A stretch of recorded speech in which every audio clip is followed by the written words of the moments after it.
Deslocados de hoje eu vou visitar o Museu Brasileiro do Futebol. E quem será o meu cicerone, olha só, hein? É o Thiago Costa, coordenador aqui do museu. Conhece como ninguém. Quanto tempo tem o museu já? Ele está fazendo essa semana 4 anos de funcionamento. Então, olha, em comemoração aos 4 anos, nós vamos conhecer sala por sala, com todas as explicações do Thiago.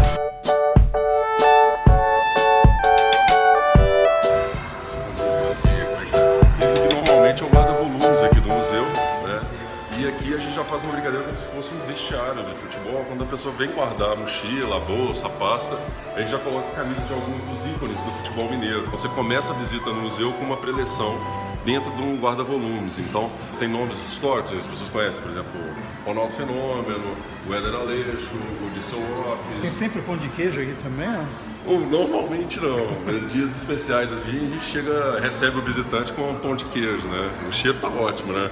Ali você tem o Zezé Procópio, que com a camisa do Vila Nova foi o primeiro jogador mineiro a participar da seleção brasileira, né? Ele jogou a Copa de 34. Ali você tem o Tostão, o Reinaldo, Raul, Juca Show, Ronaldinho Gaúcho e ali por último o Vaduca, né? Que foi um dos ícones também do Vila Nova, que é o time aqui da região metropolitana de Belo Horizonte, de Nova Lima. Eu vim de América para não ter problema. Tudo bem? Certíssimo. A gente já foi acusado aqui de ser americano pelo fato do museu ter muito verde, mas eu expliquei para o visitante nervoso que a grama é assim. Que a grama é verde. E essa primeira sala aqui, Thiago? É a Sala Belo Horizonte, a primeira sala do museu, onde a gente introduz a chegada do futebol em Belo Horizonte com também a construção da cidade. O futebol chega oficialmente assim, em Belo Horizonte em 1904.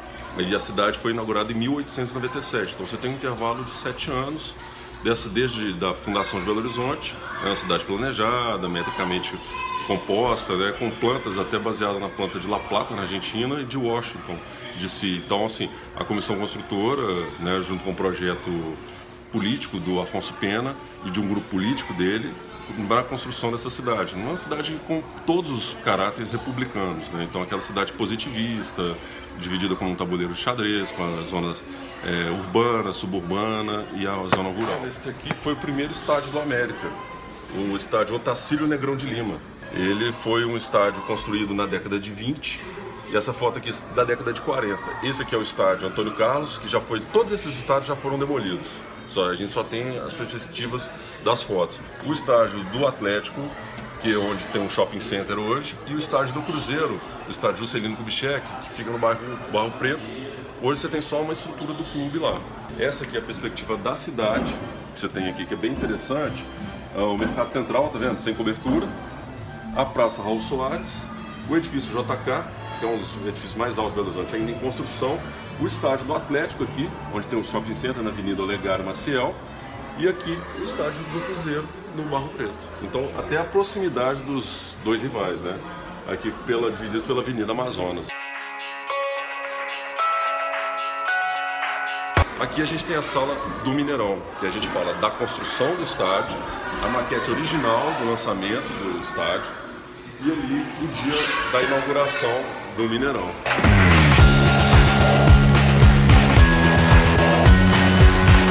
Essa maquete ela foi restaurada, uma maquete dos anos 60. Esse aqui deve ser o Mineirão que você tem na memória também.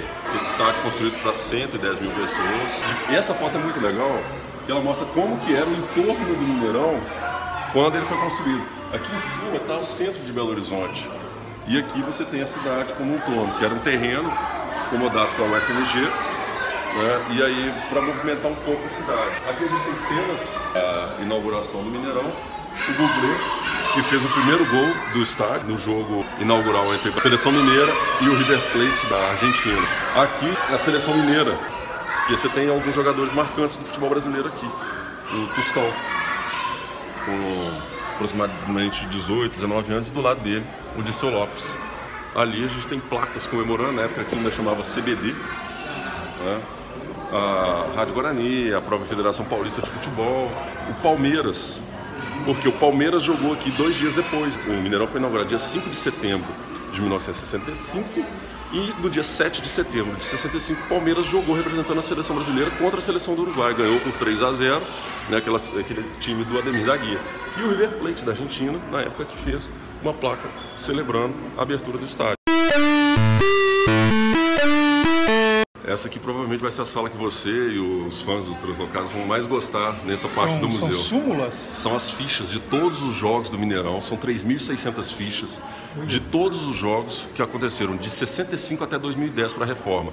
Elas são uma mistura de súmula com borderô, então você vai ter o motivo do jogo, essa aqui está bem detalhada, tá vendo? O público pagante, o jogo, o dia, o horário, você tem aqui o motivo, a renda, quanto custava, geral, arquibancada, cadeira de setor, cadeira especial, o salário mínimo da época, o juiz, você tem aqui os auxiliares e tal, o time que estava em campo, tá vendo? O Atlético jogando na época que tinha o Tafarel no gol, contra o Democrata de Sete Lagoas, e aí a súmula do jogo. Ô Thiago, mas eu tô vendo que a sala tá toda completa. Se tiver jogo novo, não pode entrar aqui. Tá proibido ter jogo no Mineirão, então? Não. Jogo novo a gente está registrando na central nossa lá de TI e a gente está estudando uma maneira de trazer ou ela assim, meio que museografada, ou por um sistema de banco de dados que a gente já desenvolveu aqui, que é essa aqui, ó.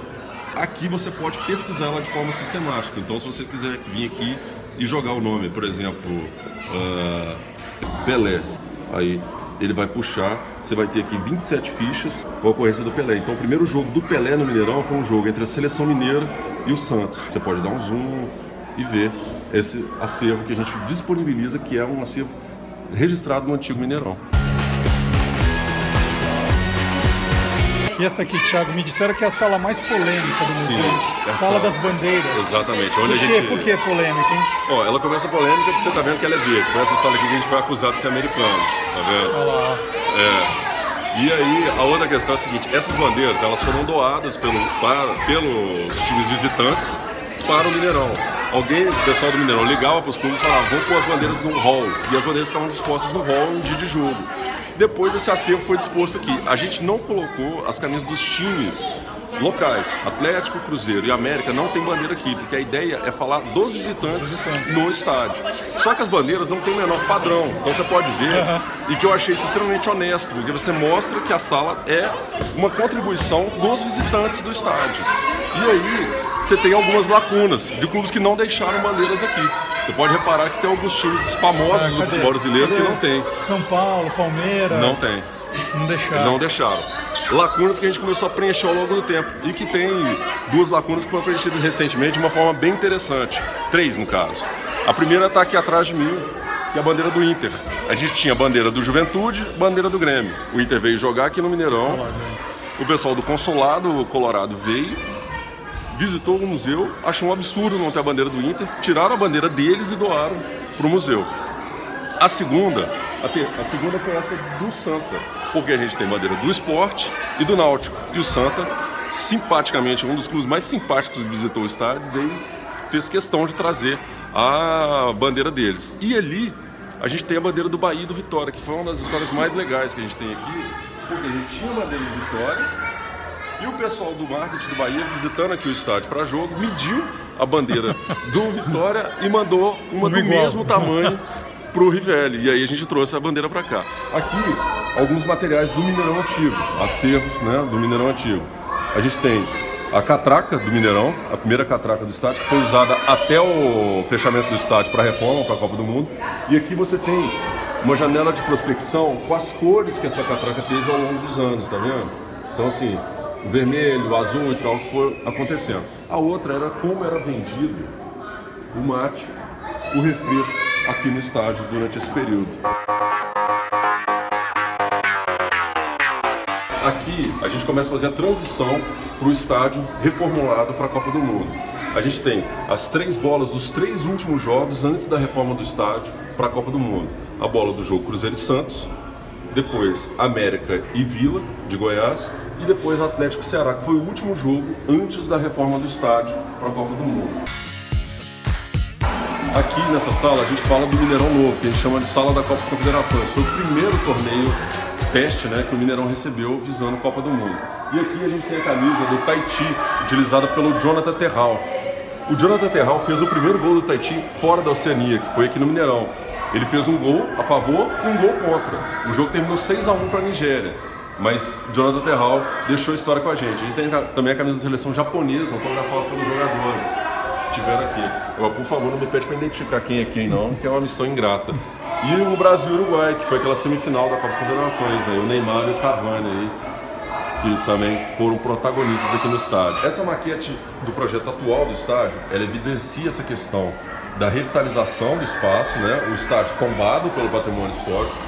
A fachada ela não poderia ser alterada, ela só poderia ser recuperada. Então a fachada foi recuperada e na parte de cima do concreto foram instaladas placas de captação de energia solar para gerar uma energia elétrica, né? Captação dessa energia, onde foi feita uma usina de energia aqui dentro do estádio, que é gerenciada pela CEMIG e que ela abastece mais ou menos 900 casas da rede da CEMIG. Aqui mais em cima você pode ver também que foi expandir a cobertura do estádio e foi aproveitada essa inclinação para poder captar a água da chuva para usar na irrigação do gramado e também dentro dos sanitários aqui do estádio. O gramado do Mineirão ele foi rebaixado 3,5 metros, a arquibancada inferior e a geral deixaram de existir e aí foi feito como se fosse um tobogã, né, para você aumentar 100% a visibilidade. Não tem ponto cego no Mineirão atual, né? Antigamente tinha o ponto cego, quem sentava na geral e na arquibancada inferior só via o jogador da cintura para cima por conta das placas de publicidade. Hoje não, hoje você pode ficar um pouco mais com visibilidade melhor e sem água da chuva também em cima de você, porque a cobertura expandiu também.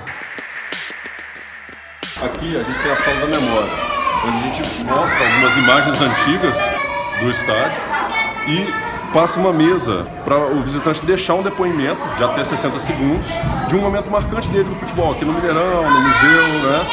E no futebol como um todo. Aí você vai dar o depoimento no Mineirão no fundo e vai aparecer naquela televisão ali como um acervo do estádio. Aqui o Mineirão, ele sediou durante a ditadura militar, entre 71 a 79, concurso público e vestibular eram feitos aqui no Mineirão. Aí você vê o desconforto que o pessoal ficava, né? E aí você pode ver pelo estilo, né? Olha o chapéu, que legal. E aqui, Thiago, a gente conta um pouco da história do futebol através do tempo. Exatamente. A gente tenta trazer o visitante para esse universo do futebol e do jogo de bola como um ancestral na história da humanidade. Então, assim, a gente remete desde o Tsushu da China antiga, passando pelo Tachikui, pelo Aflatun, pelo Kemari, falando de como que o jogo de bola ele perpassa a história da humanidade até a gente chegar no futebol da maneira que a gente conhece hoje, né? E que as pessoas entendem como futebol moderno, né? Que é aquele Ronald Football Association de 1863. Então o barulho tá sempre cheio aqui, né? Graças a Deus tá sempre cheio aqui, o pessoal gosta do museu. Essa parte é boa. Aqui a gente fez uma personalidade gráfica para contar um pouco dessa história, né? Felizmente a gente foi premiado no ano passado na Bienal do Rio de Design com essa identidade visual que foi desenvolvida por um museu, particularmente nessa sala, quando a gente fala do futebol através dos tempos. O Charles Miller, ali a gente já fala da chegada do futebol no Brasil, né? As elites, o pessoal de chapéu, as torcedoras, e a gente passa para o futebol de massa. Aqui nessa sala, ao vencer do futebol, a gente apresenta o futebol de forma bem enciclopédica. Então das regras do jogo, dos esquemas táticos no fundo. Aqui a gente tem como é falado o futebol ao redor do mundo. Ali no canto, como que o futebol foi falado por alguns pensadores, escritores. Aqui no meio a gente tem o Ludopédio, que a gente desenvolveu uma videoinstalação, onde a gente conta a função de cada jogador, os esquemas táticos, as regras básicas. E essa sala é uma sala voltada para quem gosta de futebol e não gosta de museu, para quem não gosta de museu, mas gosta de futebol, e para quem não gosta de nenhum dos dois. E para quem gosta dos dois, eu acho que está satisfeito. A gente desenvolveu um glossário do futebol chamado Bola Pé, que é o Lima Barreto. Ele não gostava muito de futebol e ele apelidou o futebol de bola pé. De A a Z, você pode ver termos do futebol. Essa outra sala, Thiago, que deve dar confusão também, né? De quando a gente elege os imortais. A gente usou como referência aquelas pesquisas da revista Placar, os rankings da FIFA, do Instituto de Estatística do Futebol. A gente tentou ser o mais isento e técnico possível para poder fazer essa sala dos imortais do futebol. E a gente dividiu na era pré-Pelé e na era pós-Pelé. Injustiça, infelizmente, esse tipo de lista traz, mas para quem gosta de futebol, fazer o seu time de todos os tempos é um exercício assim, saboroso, né? Então a gente propôs que tivessem fichas com os nomes desses jogadores, divididos por posição, e a ideia da estética da sala, de ser como se fosse um panteão grego, com esses jogadores imortalizados. Então a gente imortalizaria essa relação da imagem e memória desses jogadores. E brincamos também de montar times imaginários, como Cafunga, Djalma Santos, Procópio, Luizinho, Juca Show, a Marta, o Zico, brincando um pouco com essas gerações pra gente conectar também, né, um público mais velho, com um público mais novo, e tentar manter também o museu atualizado. Então trazer esses públicos diferentes para dentro do espaço do museu. Essa sala aqui é a sala de Olho na Bola, que é uma sala dedicada à crônica esportiva e trabalhando como que a crônica esportiva ajudou a popularizar o futebol no Brasil. E aí a gente faz essa referência à mídia radiofônica, televisiva, impressa e à internet. E aí a gente coloca notícias em tempo real de sites, portais, Twitter de futebol. E aqui você pode ouvir gols históricos, tem material, livros, revistas de futebol. Você tem material da própria área de comunicação do Mineirão antigo, né, com a mesa de som, onde tocava o disco. A gente reproduziu um escritório, né, de jornalismo. Aqui a gente tem o nome dos cronistas esportivos mineiros, da fundação da Crônica Esportiva Mineira até 2014. E aqui a gente tem a Rádio Memória, onde você pode vir e consultar gols históricos dos times mineiros, dos times brasileiros que passaram aqui pelo Mineirão. Aqui é a Sala Campos Gerais, onde a gente trabalha com a ideia de propor uma visita à história e à cultura dos times mineiros, dialogando muito com também o antigo hall do Mineirão, que fazia uma perspectiva histórica também do estádio. Então você tem a Calçada da Fama do Mineirão, que foi iniciada com o Pelé no final da década de 60, e essa Calçada da Fama encerrou em 2010 com a reforma do estádio. Aqui em cima a gente tem os gols de placa do Mineirão antigo, o gol de placa rodando na televisão e ali o termo gol de placa de onde que veio, né? Do Joemir Bete e tal. A gente tem uma catalogação dos times mineiros pelos municípios, então você pode visitar os times mineiros pelo município. Por exemplo, você vai lá em Dores do Indaiá, aí aparece Dores no mapa, um pouco da informação de Dores, e você pode ir lá na história do Zacarias Futebol Clube. E a gente brinca como se fosse também o Zacarias no vestiário do Mineirão. Hoje a gente tem mais ou menos 100 times em 78 municípios, mas a ideia do Campos Gerais é ampliar isso. Ali a gente tem as camisas desses times mineiros, né, que foi atualizada também, é atualizada constantemente com times que vão jogando aqui no Mineirão. Por exemplo, o Tupi de Juiz de Fora teve aqui, jogou, deixou a camisa autografada pra gente. E hoje uma grande novidade, que esse aqui é um objeto transitório, é a taça oficial do Campeonato Mineiro desse ano, que vai ser entregue ao campeão da edição 2017. A Federação Mineira de Futebol deixou a taça com a gente aqui, em exposição para o público, até o final do Campeonato Mineiro desse ano. E aí você tem alguns objetos que remetem à história recente do futebol mineiro e à história mais antiga. Por exemplo, você tem a bola do Campeonato Mineiro de 2014, autografada pelo Osmar Santos, a bola gorduchinha, né? Ali você tem a bola da final da Libertadores de 2013, quando o Atlético foi campeão. Essa aqui é a última sala do museu, que é a sala Futebol e Outras Artes, onde a gente trabalha futebol com as outras linguagens artísticas. Então, futebol e música, futebol e dança, futebol e fotografia, futebol e literatura, futebol, charge cartoon, que seria do futebol se não fosse a charge cartoon, né? Futebol e cinema, que a gente fala do Cinefute, da produção audiovisual no Brasil também de futebol. E aqui a gente fez uma homenagem a jogadores marcantes da história do futebol mineiro e do futebol brasileiro por cartunistas locais. Então você tem a biografia do retratado e da pessoa que retrata. Espero que essa visita aí desperte o interesse de outros translocados para virem aqui. Eu amei o passeio. Tá faltando só o Celso Zete. Celso, você já teve. Celso, você. Cria vergonha, né, Celso? Faz como eu aqui. Obrigado, viu, Thiago? Valeu.